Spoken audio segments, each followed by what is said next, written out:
Hello and welcome to Tuesdays with Morrissey. I'm Adam Morrissey. Today I'm thrilled to be joined by Danielle Sunberg. Danielle is a former big law attorney who became a wellness entrepreneur and expert in the art of conscious living. She's also the author of the book Atlas of Being, which I had the chance to read and enjoyed thoroughly. Danielle, thanks for coming on the show. Thanks, Adam. I'm excited to have a conversation with Yeah, you. likewise. What I thought was so cool about your story is, I think a lot about the hero's journey and the kind of the two mountain shape that often like paths can take. David Brooks, an author I enjoy, wrote a book called The Second Mountain, which is all about the second leg of the journey. But I thought it was just a beautiful story you shared. And it seems like these amazing insights just continue to unfold. But on kind of the first mountain, you mastered the Western world, kind of like analytical thinking, law, and you gave it up to eat, pray, love in some regards, and then helping people master the art of being and living in a really integrative way. What do you feel the work you do is really about? That's a great way to frame it. I appreciate that. So this is really the fundamental question of the book. This is what my work is really about, which is also the most fascinating question I think we can ask ourselves, which is, who am I? And it's not a question that the Western world teaches us to ask ourselves. The Western world teaches us to live up to the expectations and the values that it tells us that we should do and should be in order to meet the certain criteria to feel worthy and successful. Our own personal, unique, individual desires and values aren't really a part of that equation. And so after in the book, it starts with me quitting my big law job as the attorney and finally asking that question to myself for really the first time in a meaningful way, where I didn't just think about it and then move on with life. It ended up being the question that sat with me as I traveled across 6 continents. And so that's the work that really guides me forward now with, my own life still, and of course with clients, because it's the question that points us into ourselves and has us draw out the incredible power of who we are to create a life that's truly fulfilling and nourishing. Yeah, I resonated a lot with your story, particularly like, and I worked at one of the consulting firms, and um, around 27 or 28, I was realizing, I've tried to get disproportionate amount to value of things that couldn't provide it. Whether it was, work, school, superficial relationships, etc. So I had a very similar experience and resonated with your story deeply. What was your awakening like, and how do you see um, kind of the limits of that rational mind and kind of linear thinking, that it can be sometimes more circumstantial that we typically kind of value and associate in the West? Yeah, okay, so these actually both really go together perfectly. So what happened was I was working for this firm in Washington, D.C. as a commercial litigator, working on the biggest trial of my career, defending my client against a $6 billion judgment, which you know because you read the book. And at that point, I went from working your typical 12-hour day to 20-hour days. And didn't have time to go to the gym or eat healthy food or do any of those, even those small self-care things that we do that help us to sustain our lives. And so I crashed and burned. I was diagnosed with depression. I came back from that trial completely drained. And the partner on the case called me and said, the jury came back with their verdict and congratulations, we won. And I said, great. Before I knew it, I added, I quit. And we both sort of hung on the phone in stunned silence. Like I couldn't believe that I had said this. And what really got me there was, of course, that level of suffering that I didn't want to, continue living my life with anymore. But the other piece of that awakening was the depression diagnosis. And it wasn't just the diagnosis, because look, the diagnosis wasn't a surprise. It's not like my doctor said, hey, Danielle, you're depressed. And I was like, oh, really? Like, okay, I've been living with myself for a while. The part that really got me to take a fresh look at my life was the fact that all the conversations around the depression were about how to push through, how to not change anything at all and just keep living the life that I had created, which, is a fair assumption that you get to a certain level of success in your life and you don't want to lose it. So how do you continue living that life? And so here's your medication. And I'm not saying medication is right, wrong, good, or bad. That's just sort of typically the journey we experience. So I had to be the one to step up and look at my own life and say, is this what I want? Is this something I want to continue pushing through? And so the answer for me was no. And how that gets to the limits of the rational mind is that when I finally asked myself that question, all of a sudden this incredible wisdom showed up that was not available for me when I was just looking at check boxes of this is what a successful life looks like. And that wisdom came from the depression. It transformed from an obstacle into the most life transformative, literally, wisdom of like, oh, it's trying to tell me something about who I am. And so that piece of who we are that's not in, the confines of the mind is what inspires us, how we feel wonder and curiosity and inspiration to get out of bed. And then the mind, which is this incredible, analytical problem solving machine, is how we get from the inspiration to the execution.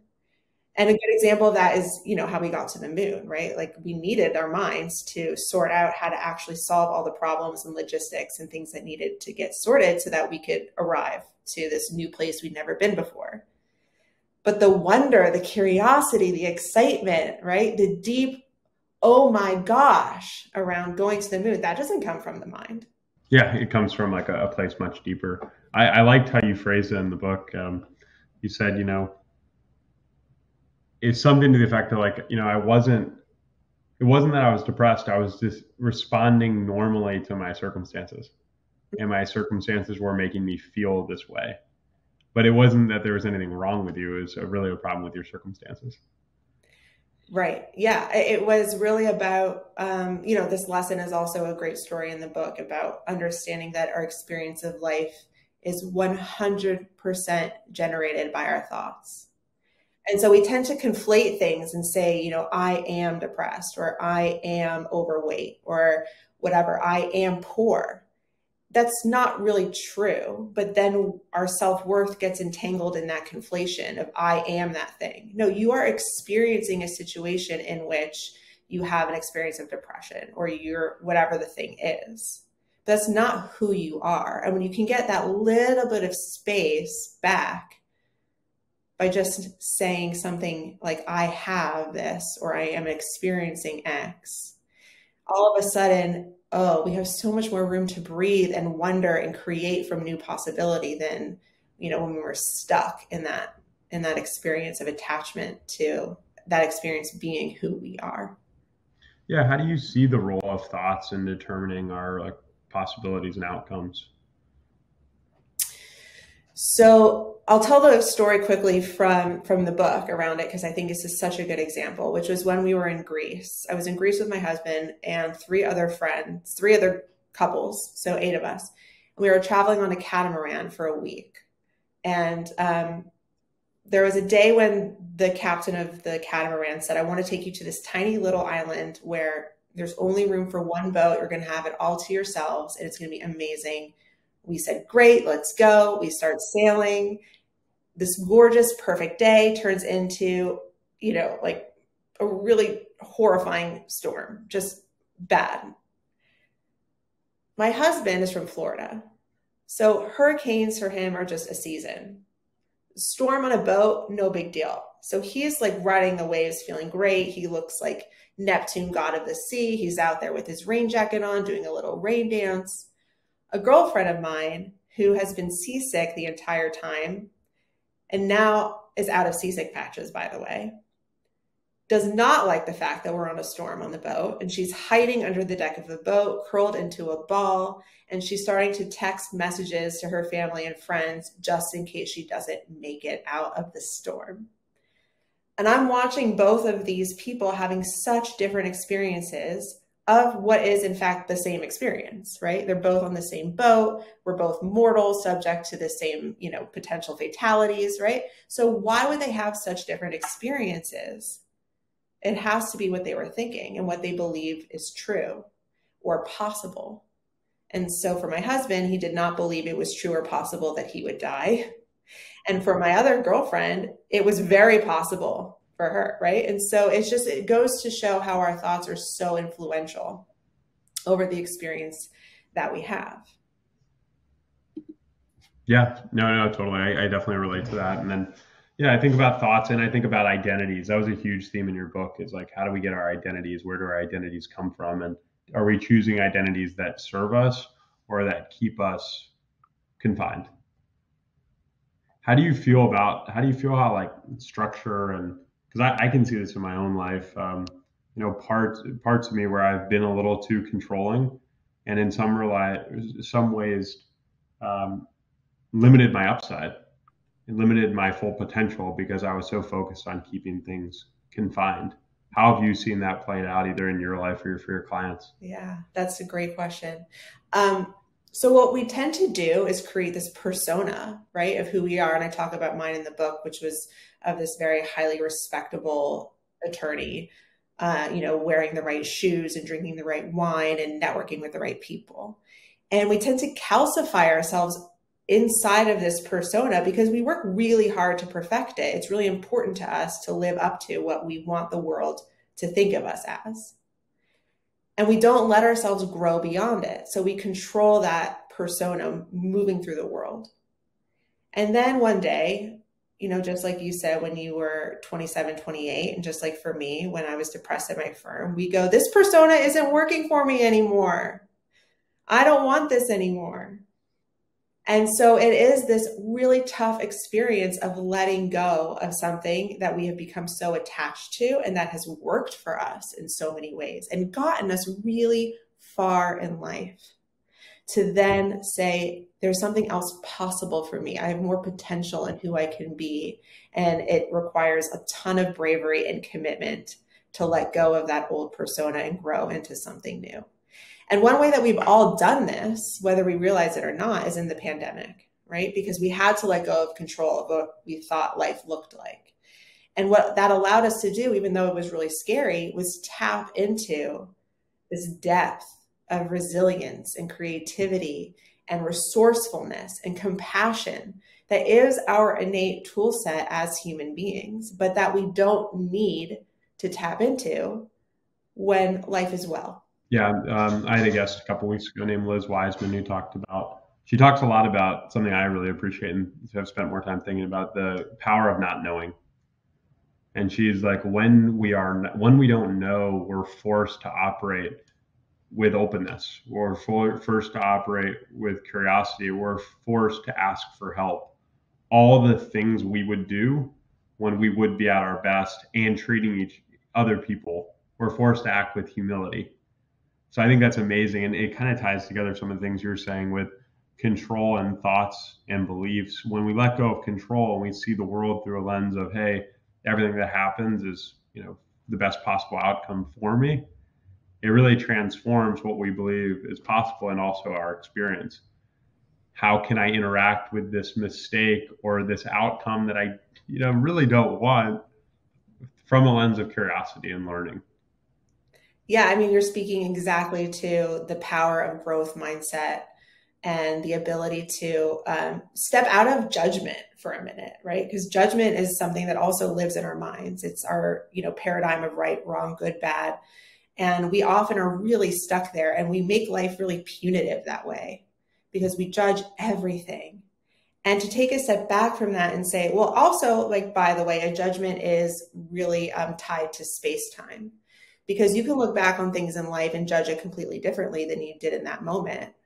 And see the gift in it when you connect the dots in the rearview mirror, which you can't do in the moment it's happening. So the ability to say, okay, because I know that that's true, that judgment is a fixed space-time experience and it's only what's going on in my mind. It's not, it's not actually absolutely true in what's real. then we give ourselves that space again for growing and curiosity and compassion and wonder of, what is possible because this isn't actually a bad thing. Yeah. Transformation has been a big theme in your life, and it's a big theme of the work you do. Do you have a little bit of a change framework or a change formula that either you work with yourself or you work with your clients? Yeah, look, everything is really about how do I make decisions? So my change formula is looking at decision making because our lives are a series of decisions. And a lot of those decisions are so second nature that we don't even realize we're making them, or we don't realize we have a choice to make a different decision. Even the decision of I'm going to make coffee today because I made it every day and I like it is a decision, even though it just feels so obvious it's not. It is. And so the patterns that we are sometimes stuck in, we don't realize the power that we have to make a new decision, except when we really zoom in and at the same time zoom out. So a lot of what I do with myself still, of course, and with clients is looking at the decisions that we make and actually moving from swapping out tactics with different tactics to backing up and saying it's not about tactics, it's about mindset. So an example of that is, let's say, you walk in the door after work and you want to be really present with your family, and yet you can't seem to put down your phone.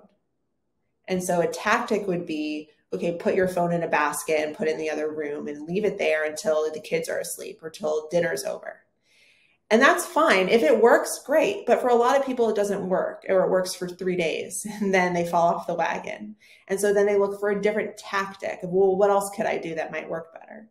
And so the work is about slowing down and looking at the decision from a place of strategy and mindset and internal values, which is where our mindset comes from, as opposed to just looking at these tactics that, may or may not work.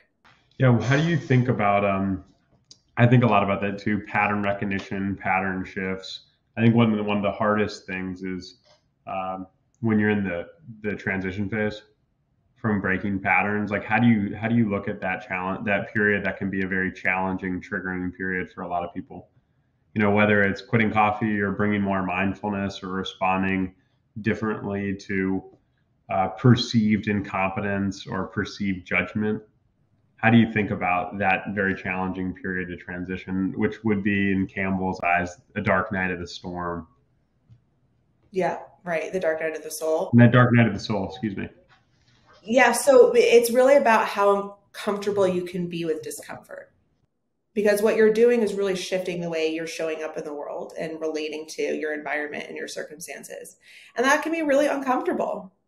And so the work is about saying, okay, what's a new way I can look at this experience of transformation that allows me to feel more comfortable? And one of those ways is shifting your mindset around what that means to be in that space of transformation and discomfort, as opposed to it being challenging and hard and because you're not good enough and all those things that come up. Well, it could be about opportunity and growth and, really stepping more fully into your potential. And that also, it doesn't need to be perfect the first time. Like breaking a pattern isn't like, okay, I'm going to quit coffee and then tomorrow I quit coffee. It's about a process. And so it's not linear and it's not a straight line forward. And that's sort of just the nature of it. No, it's really helpful. I mean, even just yesterday, I was in a social scenario and I just didn't feel that comfortable. And I realized that after it, it's like I survived it. And even just that, it was very reinforcing and encouraging, and kind of helped me break time space fixed mindset around it. You talked a little bit about your life at Big Law, and I imagine you had a bunch of habits that, like from the outside looking in, like you might have meditated, you might have journaled, you might have been a morning exerciser, all these things. Has your relationships with habits changed over time Yeah, as your motivators have changed? absolutely.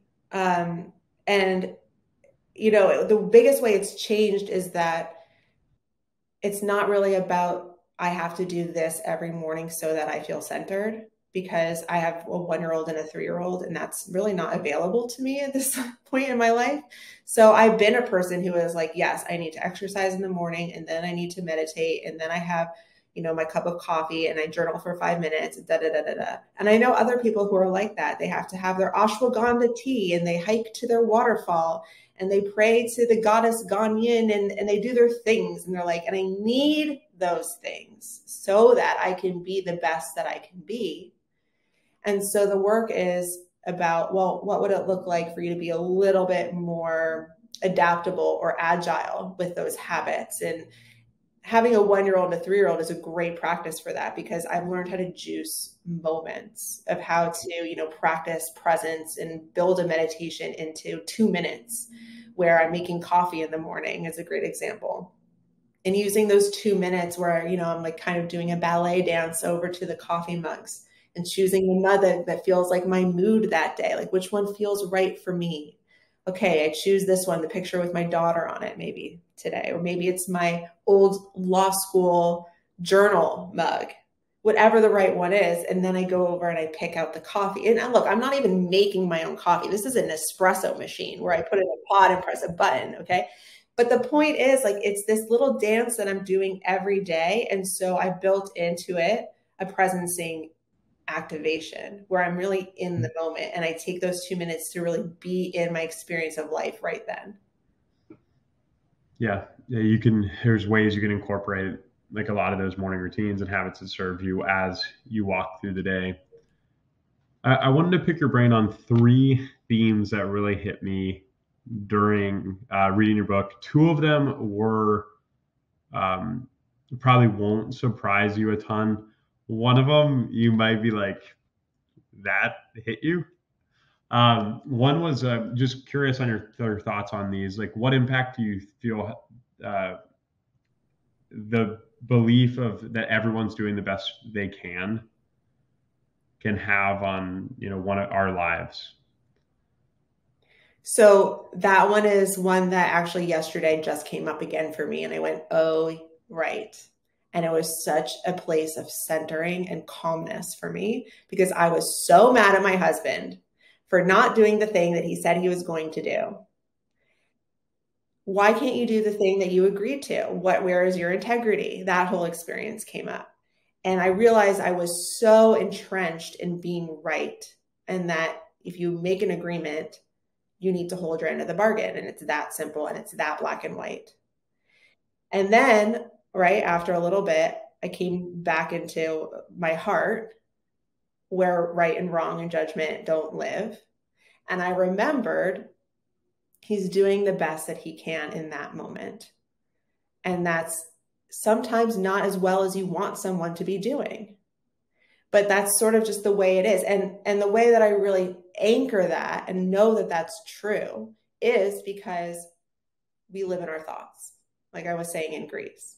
So if you're having a really bad day where you don't feel appreciated at work and you come home and there's so many things you have to do, cook dinner, clean up the toys for me in my life, get the kids ready for bed. And let's say my husband isn't there and I have to do it all and I'm feeling exhausted and drained and unappreciative.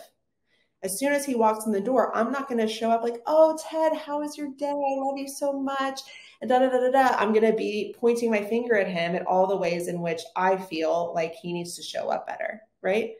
And so if he were to say to me, Danielle, like, why aren't you showing up in a way that feels loving and caring like my partner and teammate? Well, I was doing the best I could in that moment, considering the thoughts I was thinking about my day. So it's just kind of giving that grace back to him or to whoever in your life and not taking it so personally. Yeah, I have a mentor that says, if people could do better, they would. Yeah.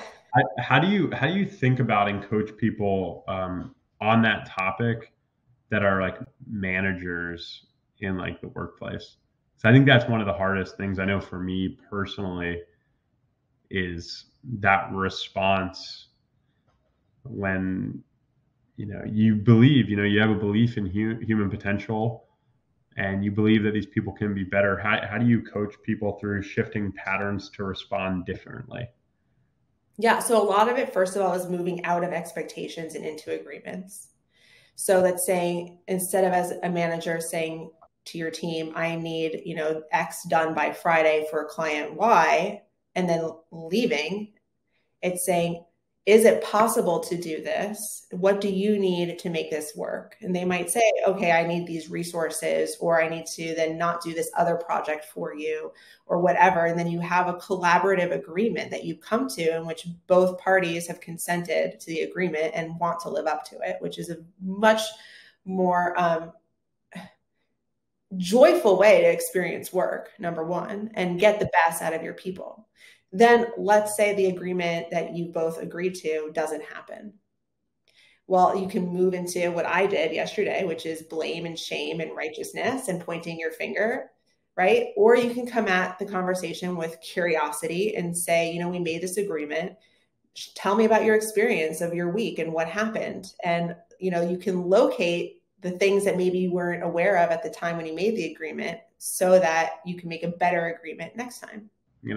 Some of these challenging experiences where, that person kind of dropped the ball, but so did you. You didn't also respond to them the way you wanted to, and you can both learn from it.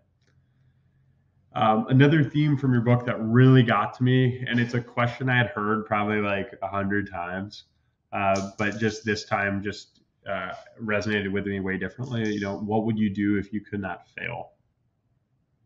I think that was a really powerful one. And for me, like, I've been thinking, you might just be like, oh, you're just saying this, but no. Every morning and in the evening, I'm reading. I made a little list of like, what would I do and how would I feel? And some of them, I'll read some to you. Things like, so yeah, I've been reading this every morning and really trying to feel into, spending more time in stillness and seeing what comes up, spending more time in deep work without a clear output, taking grander, less rational action. This one kind of surprised me, asking more people for help, which is kind of counterintuitive. If you couldn't fail, you'd ask more people for help, having fun with the challenges and struggle, and expressing myself with full aliveness. Those are, I probably have, that's probably half of them, but those some that I'm really feeling into. Those are incredible. Thank you for Thank you. sharing those. Yeah, that's a big deal. And, the asking for help one is interesting because a lot of the reason why we may not ask for help is because we feel like we failed. So if you're not a failure, then you can ask for help a lot more easily. What does that question mean to you? So it's, to me, about stepping out of the head again and into the place of curiosity and wonder in the heart space. Because, well, I'll just say, as I've been an entrepreneur and holding my own vision for my life and my company, right?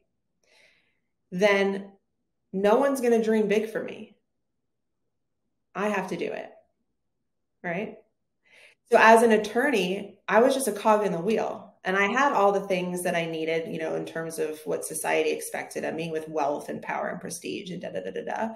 But I was thinking and dreaming small. Like I was just living in that small box, and it wasn't enough anymore. And so then it's like, okay, now if I'm going to start dreaming, what does it really look like to let loose and to, go big and do moonshot dreaming? It doesn't mean I have to do those things, but just at least let myself dream them. Yeah. How would it be possible for us to achieve something if we didn't at least think it first? Yeah.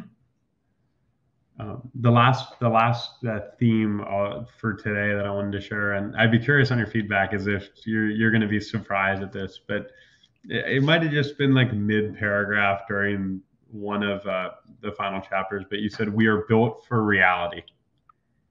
What does that mean to you?